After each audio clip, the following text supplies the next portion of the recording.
নমস্কার, সুচিত্রাস কিচেনে আপনাদের সবাইকে স্বাগত। আমার আজকের রেসিপি সাম্বার ডাল। এটা সাউথ ইন্ডিয়ান রেসিপি, যতটা হেলদি ততটা টেস্টিও। শুধু যে ইডলি ডোসা তা না, সাদা ভাতের সাথে খেতেও কিন্তু ভীষণ ভালো লাগে।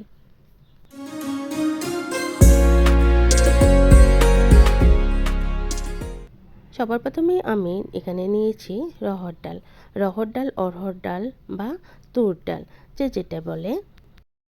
এবার এই ডালটাকে জল দিয়ে ভালো করে ধুয়ে নিব। 2 থেকে 3 বার আমি জল বদলে ধুয়ে নিব। এতে করে ডালের যে ইমপিউরিটিস, নোংরা, সেটা বেরিয়ে যাবে।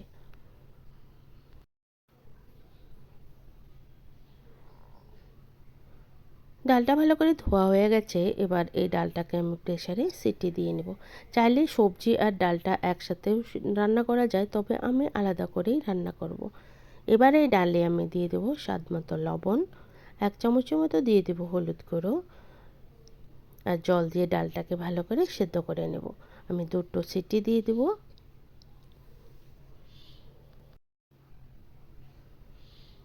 এবার ডালের সবজিগুলো রেডি করে নেব। এখানে আমি কিছু সবজি নিয়ে নিয়েছি। একটা কড়াই বসিয়ে দিলাম। কড়াইতে দিয়ে দেবো 2 চামচের মতো সাদা তেল। এই রান্নাটাতে কিন্তু খুব বেশি তেল লাগে না। তেলটা গরম হয়ে গেলে 1 চামচ দিয়ে দেবো কালো সর্ষে, 1/2 চামচ দিয়ে দেবো জিরে, আর 1/4 চা চামচ দিয়ে দেবো মেথি। এতে করে ফ্লেভারটা খুব ভালো আসবে। আর 1/4 চা চামচ দিয়ে দেবো হিং। সব কিছুকে দিয়ে কয়েক সেকেন্ড একটু ফোড়নটাকে ভেজে নেব। ফোড়ন ভাজা হয়ে গেলে একটা বড় সাইজের পেঁয়াজ আমি কুচি করে দিয়ে দিব। পেঁয়াজটাকেও আমি হালকা একটু কালার আসা পর্যন্ত ভাজবো। এখানে যারা পেঁয়াজ রসুন খায় না তারা পেঁয়াজটাকে স্কিপ করে নিলেও হবে। এখানে পেঁয়াজটা ভাজা হয়ে গেছে। এখানে দিয়ে দেবো 1.5 চামচ ধনে গুঁড়ো, 1 চামচ দিয়ে দেব জিরে গুঁড়ো, 1 চামচ দিয়ে দেব লঙ্কা গুঁড়ো, আর 1 চামচ দিয়ে দেব হলুদ গুঁড়ো। এই চামচটা কিন্তু অনেকটাই ছোট, খুব বেশি মশলা যায় না। মশলাটাকেও কয়েক সেকেন্ড একটু ভেজে নেব। মশলাটা ভালো করে কষে গেছে। এবার এখানে দিয়ে দেবো একটা বড় সাইজের টমেটো, আমি কিউবস করে কেটে নিয়েছি। টমেটোটাকে দিয়েও একটু কষিয়ে নেব, টমেটোটা যাতে সফট হয়ে যায়। এবার এখানে দিয়ে দেবো লবণ। যেহেতু আমি ডালেও লবণ দিয়েছি, এবার এই সবজিগুলোর আন্দাজেই লবণ দিয়ে দিতে হবে। লবণ দিলে টমেটোটা তাড়াতাড়ি সফট হয়ে যাবে। এদিকে টমেটোটাও কিন্তু সফট হয়ে গেছে। এই সেনিটাকে দিয়ে আমি একটু ভালো করে ম্যাশ করে দেব। মশলাও কিন্তু সুন্দরভাবে কষে গেছে। এবার এখানে কিছু সবজি অ্যাড করে দেব। সবজিটা কিন্তু নিজের ইচ্ছে মতোই দেওয়া যায়। আমি এখানে পেঁপে দিয়েছি, একটা বড় সাইজের গাজর দিয়েছি, ছোট একটা আলু দিয়েছি, আর দিয়েছি মিষ্টি কুমড়া। আর সবচেয়ে যেটা ইম্পর্ট্যান্ট সেটা হলো সজনে ডাঁটা। এই সাম্বার ডালে কিন্তু সজনে ডাঁটাটা খুব ইউজ হয়। এই সবজিটাকেও একটু সময় কষিয়ে নেব। এবার এখানে দিয়ে দেবো কাঁচা লঙ্কা, আর 2 চামচ দিয়ে দেবো সাম্বার মশলা। সাম্বার মশলাটা যে কোনো ব্র্যান্ডের দিলেও হবে, আবার ঘরে করলে দিলেও হবে। সব মশলা দিয়ে কয়েক সেকেন্ড একটু ভেজে নেব।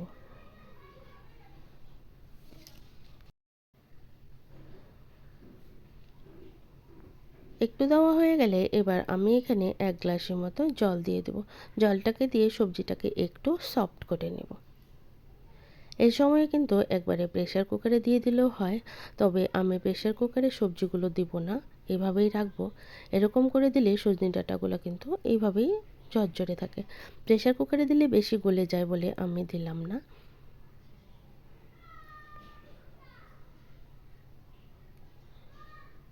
সবজিটা একটু সফট হয়ে গেলে আমি সেদ্ধ করা ডালটা দিয়ে দিব, কারণ ডালের সাথেও কিন্তু সবজিটা ভালো করে সেদ্ধ হবে। ওই ডালটা খেতেও ভালো লাগে। খুব বেশি ডাল গলাবো না, একটু এরকম দানা দানা থাকতেই এই ডালটা সবজির সাথে দিয়ে দেবো। সব কিছুকে দিয়ে 10 থেকে 15 মিনিট আমি এই ডালটাকে সেদ্ধ করে নেব।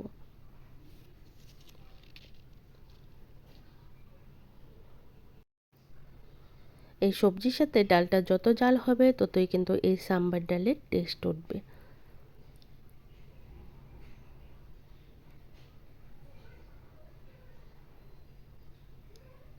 কড়াইটা ছোট বলে আমি আর জল কিন্তু অ্যাড করতে পারছি না।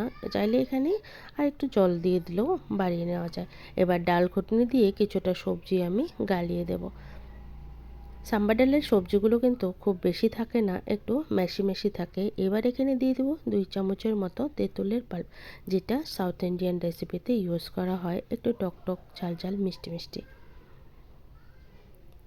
তেঁতুলটাকে দিয়েও জাল করে নিব। এবার এখানে মিষ্টির জন্য দিয়ে দেবো 1 চামচ গুড়।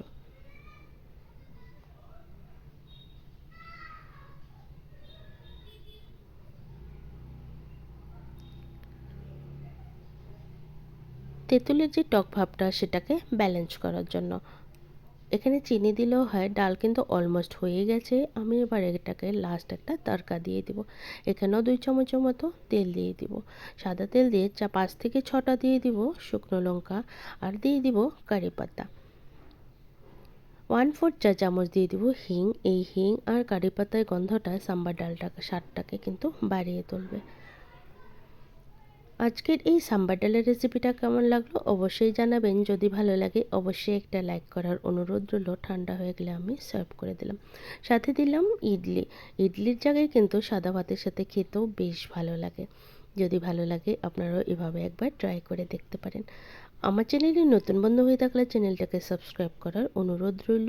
পাশে থাকা বেল আইকন অবশ্যই প্রেস করে দিবেন, কারণ আমি চ্যানেলে যখনই কোনো নতুন রেসিপি দেবো আপনারা নোটিফিকেশন পেয়ে যাবেন। আবারও হাজির হব অন্য রেসিপি।